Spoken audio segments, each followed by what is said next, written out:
Hey, do you want to be a great martial artist? You want success? You want happiness? You got this. Or do you? That's what I want to talk about today. Howdy, Ando here from Happy Life Martial Arts. Welcome to episode number 116 of Fight for a Happy Life, the show that believes even a little martial arts makes life a whole lot better.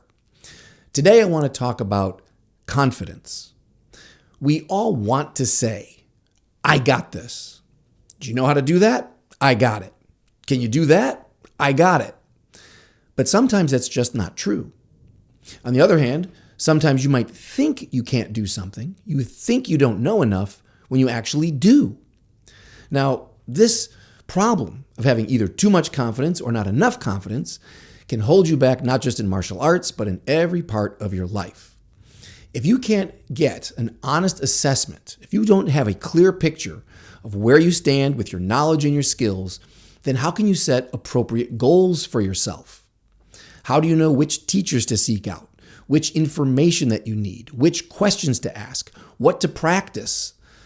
We have to have a clear picture of where we stand. So let's see if we can talk about this a little bit, and maybe we can help straighten out our next steps in life. Now, to start, I'd like to back up a little bit to when I was a lad, back to when I was a Boy Scout. Yes, I was a Boy Scout. Now, in the Boy Scouts, they have an award called the Toten Chip Award. And it's not so much like a ribbon, it's a badge. But at the time, it was just a card that you could either put in your pocket or into a wallet. I didn't have a wallet back then, so I had to earn my leather working merit badge by creating a wallet. Then I had something to put my Toten Chip card into. Very clever. Anyway, the Toten Chip Award is given when you can demonstrate proper safety handling of an axe, a hatchet, a saw, and a knife. So anything with a blade, you have to show that you know how to handle them. They're not toys, they're tools. And one of the coolest rules that I remember from that training was, and by the way, it strikes me now that having a bunch of kids in the woods with maybe one adult supervisor for a weekend running around chopping things up and setting fires was a wonderful time. I hope they still do that. But one of the rules that I remember the most was when you wanted to hand someone else a blade, let's say an axe. If I was going to hand you an axe, one, I'd make sure the blade was not facing either one of us. I would offer you the handle, and I would say, got it? And you would reach out, extend, and hold onto that handle, and then you would say, got it. And then, and only then, would I let go and let you have it. So this was a process to make sure there was no gray area. I wasn't just handing it out into space, presuming you had it, and then I let it go too early. And if I'm trying to receive it, I'm not just saying, yeah, and just holding it, then I didn't really have it. Now it falls, cuts off one of our toes, or cleaves my shin. It's a good safety guideline. Now, I believe nowadays they've changed the verbal cueing. I think nowadays you offer it to someone and they say, thank you. And then you can say, you're welcome. I believe they've updated the words, but the idea is the same. Trust, but verify. That is the safest course. I'm going to trust that you're going to receive this, and I'm going to trust that you're giving this to me. And on both sides, we're going to verify it with some verbal cueing. I think that's a really good example of how you can take some of the vagueness out of any exchange. If I'm a student or a teacher, I want to make sure that the information going back and forth is clearly received. As a teacher, let's say I'm in class and I'm teaching you how to throw a punch, and I say, okay, put your chin down, set your shoulder this way, put your thumb here, turn this way, breathe that way. Got it? And as a student, you say, got it. Now, do you really? Probably not. No. I just listed off maybe, let's say, 5 tips to throw a decent punch. When the student then says, yeah, I got it, what are they talking about? Can they throw the punch all of a sudden? They know how to throw the punch? No. We have to first of all realize that the transmission of knowledge is broken up into two pieces. There's the actual information, the idea, the concept, and then there's the actual skill, the doing, the performing, the executing of that knowledge. So right off the bat, if you are giving someone something, information-wise, say, hey, can you throw this punch? Yep, I got it. You as a teacher have to know they don't have the skill, they've just got the knowledge. But really, they don't even have that knowledge yet, because most tips have to be felt and experienced to truly understand the words that they just received. There are levels to the knowledge. That's why I think keeping a notebook is so important. Because when you have a notebook, you can write down things that you don't fully understand yet. You have a surface level understanding from where you are today. But 5 years from now, you'll go back, read that same information, and you'll have a deeper insight. Same words, deeper experience of what those words actually meant. So the point is, your knowledge and understanding is relative to where you are in life at that moment. So when you say you got it, on the one hand, you're talking about the knowledge. I understand what you're saying. But what about your skill level now? What can you execute? Because that's a separate question. If a teacher says, you have it, you got it, and you say, yeah, I got it, maybe the next good question would be, can you do it? Because that at least lets us know we're talking about two different things, understanding and being able to perform it, capability. When it comes to the skill, and you've just learned it, of course you don't know how to do it. Not to the specifications that your teacher just said. It's going to take time, repetition. It takes effort. It's going to take attention, some more corrections, work, sweat. That's how you build the skill. So again, it's relative. Your skill level is relative to the amount of work you've been doing. And it's endless. There's always another level that you can get better, which is why if you say, I got it, when it comes to skill, can you throw that punch? Yeah, I got it.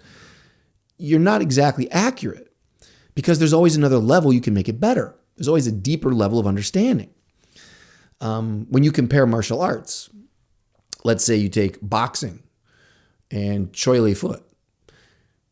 Now, on paper, one art, boxing, might look very simple. There's a small number of strikes that are allowed, small number of guards, positions, a limited number of footwork drills you'll probably do. Choi Li Foot has got hundreds of forms, weapons, the kicks. There's just a much longer list of movements that you would have to know. But it doesn't matter whether it's a simple art, I would say, like boxing, or it's a more complex art like Choi Li Foot. Either way, there are levels. There are nuances. You can always make something better. I'm not slighting boxing when I say it's simpler. It's just as complex as any other skill because you can go on forever practicing and learning and increasing your timing and your spatial awareness and combination cleverness. It's unlimited. And of course, the same goes whether you're a chef. Just because you graduated culinary school doesn't mean you don't learn anything more about cooking, right? Whether you're a surgeon, hey, I don't want a surgeon who stopped looking at other research papers or studying other techniques once they got out of medical school. I want someone who's up to date, who's paying attention to everything else that's going on, making his skills better or her skills. And certainly as a parent, as a friend, we can always be looking at how we handle people, how we deal with people to make our relationships better. Right? Right. Now, I get it. It's a human quirk. We all want to say, I got it. So I don't have to keep working. I don't want to feel like I don't know anything. So once I do know anything, something, I want to jump on that and feel fully confident and then maybe have some relief that I'm not an ignoramus anymore. A little is a lot more than nothing, even a little. So if you had never studied martial arts, you don't know anything about martial arts. Even that first month of training in whatever style you do, that jump in knowledge and experience is huge because you're comparing it to nothing. One day of class is more than nothing. And if you've had anxiety about not knowing anything about martial arts, and now you've got a month of classes under your belt, wow, You think you really know something. And that's okay. It gets you in the right direction. You've got some confidence. But the mistake, of course, will be to think that you're not going to learn anything more if you stay 2 months or 10 years or 50 years. Now, you can see this human quirk in kids easily, okay? They don't know how much knowledge there is out there or how much experience is in front of them. So they'll very quickly think they know everything. Particularly when I've worked with kids in the martial arts, when it's coming near time for a belt test, and they'll say, oh, can I test for my new belt? And I'll say, okay, well, let's see the moves that you're required to know. And they can't do them at all. They're no good. And they still think they're okay. They're the one who asked in the first place, can I test for a new belt? I'm like, well, let's see the moves. Is that the right move? Yeah. Like, but no, it's not the right move. You're not doing that wrong. I mean, you're doing it wrong. So here, let me help you. Here, try it again. No, not quite. Here, try it again. Better. Okay, you're getting there. Okay, there. Now that was a good one. And then they still think, okay, so now can I test? Confused, thinking that, oh, now that they have a clearer piece of knowledge, that means they also have the skill. Whereas I, an older person and the teacher, I'm thinking, no, I need you to now take that knowledge, go turn it into a skill that becomes a habit, so that if I put you in a pressured situation like a belt test, or God forbid, a real life situation, that skill would be there. But the kids, they don't get that. Unfortunately, many adults don't get that. It's the same thing. Many adults, certainly in the martial arts, walk around with an attitude of, been there, done that. Yeah, I did that style. Yeah, I already earned that belt. As if it's it. That's it. There's nothing more for them to learn, which is crazy, right? This is a word I've been using lately. They have talknique, but not technique. They can talk a really good game.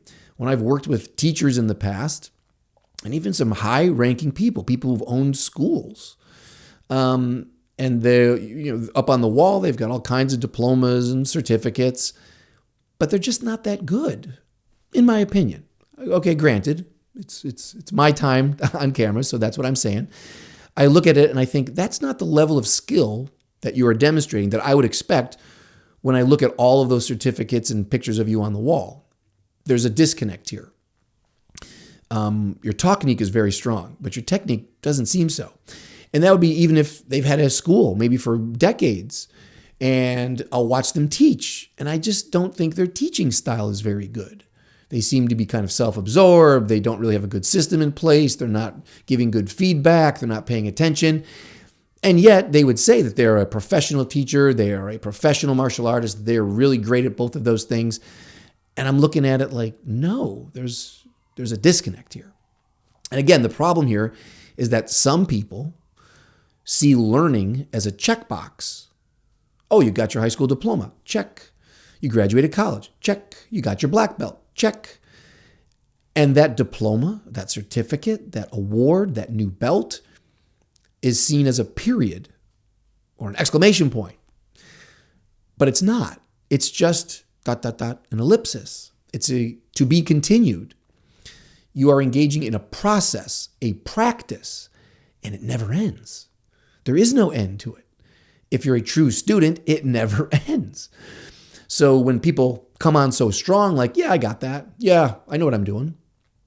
Be careful with that. If you're the one talking like that, don't let your technique outdo your technique. Be careful.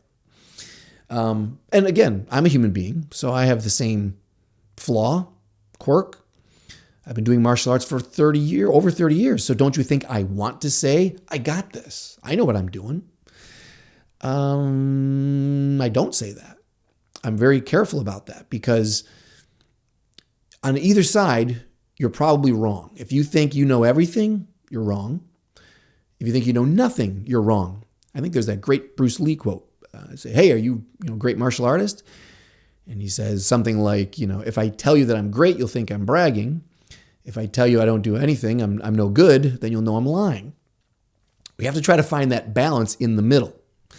And this, of course, brings up what you've probably heard of already, the dunning-kruger effect.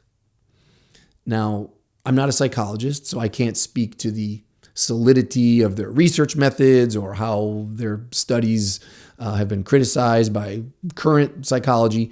But as a popular term, the dunning-kruger effect is basically that most people overestimate their level of competence.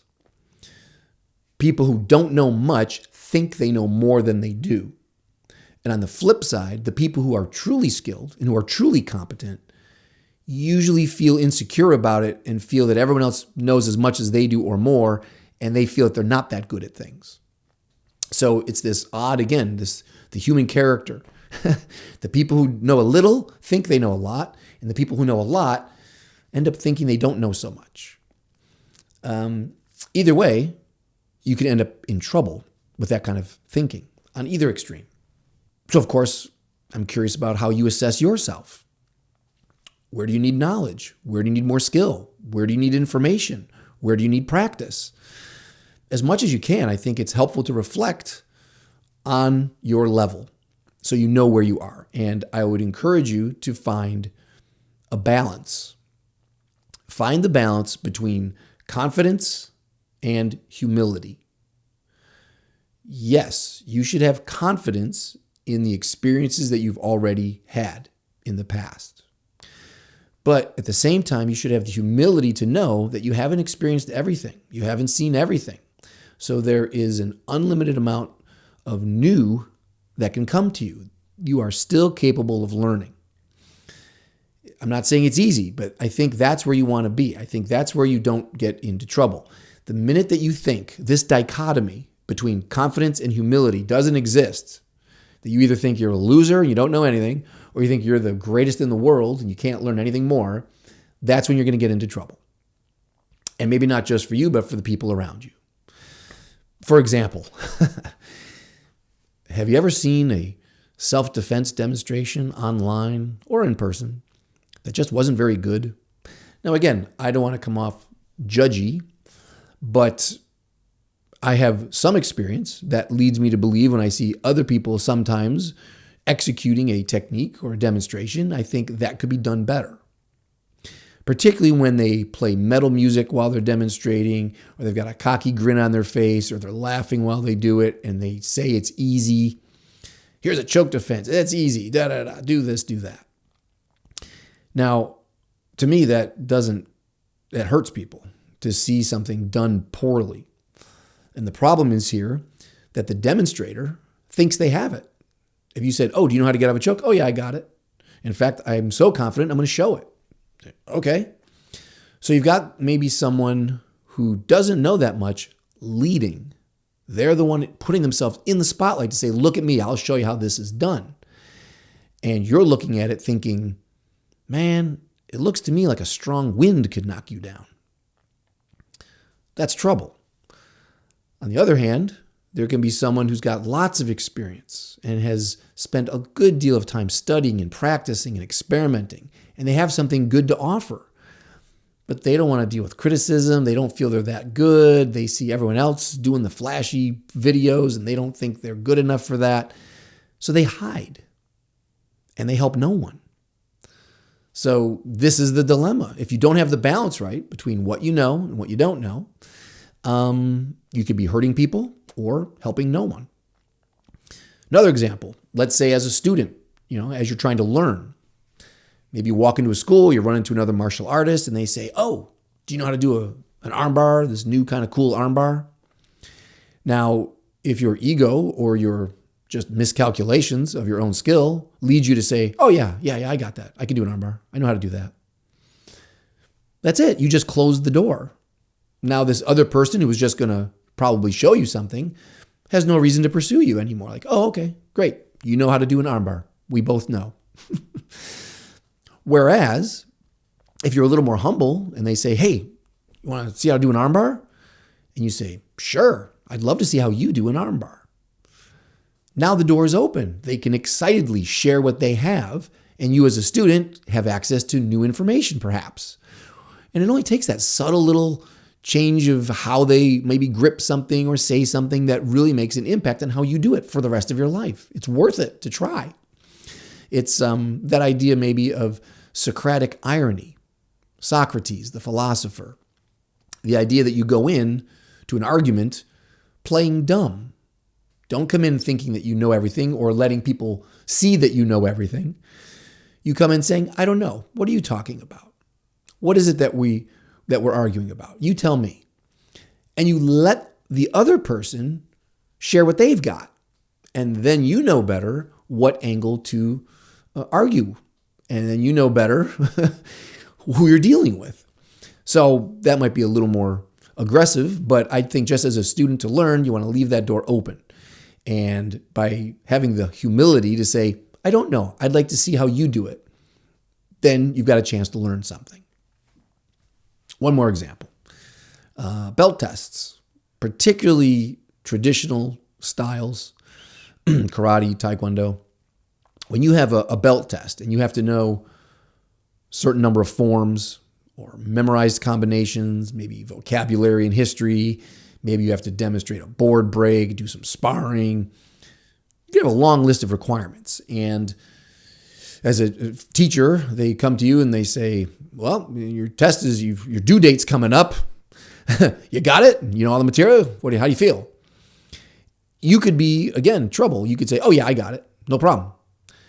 Which borders on cocky. Like, oh yeah, you think you got it. But the truth is maybe your form's not that good.